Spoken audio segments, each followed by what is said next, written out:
যুক্তরাষ্ট্র ভিসা নীতির আওতায় জেনারেল আজিজকে নিষেধাজ্ঞা দেয়নি, দুর্নীতির জন্যই তাকে নিষেধাজ্ঞা দেওয়া হয়েছে বলে জানালেন পররাষ্ট্রমন্ত্রী হাসান মাহমুদ।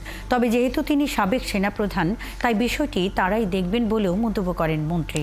দুপুরে ঢাকা রিপোর্টার্স ইউনিটিতে মিট দ্য রিপোর্টার্সে এই কথা বলেন হাসান মাহমুদ। জেনারেল আজিজের বিরুদ্ধে যে ভিসা রেস্ট্রিকশন দেওয়া হয়েছে সেটা হচ্ছে foreign operation and related programs appropriation act, এটার অধীনে দেওয়া হয়েছে। অর্থাৎ যে ভিসা নীতি ঘোষণা করা হয়েছিল সেটির অধীনে তাকে ভিসা রেস্ট্রিকশন দেওয়া হয়নি, অন্য অ্যাক্টের অধীনে তাকে ভিসা রেস্ট্রিকশন দেওয়া হয়েছে। ইউএসএতে আমাদের মিশনকে আগে জানানো হয়েছে। আমরা ইউএসএর সাথে আমরা এঙ্গেজমেন্টের মধ্যে আছি।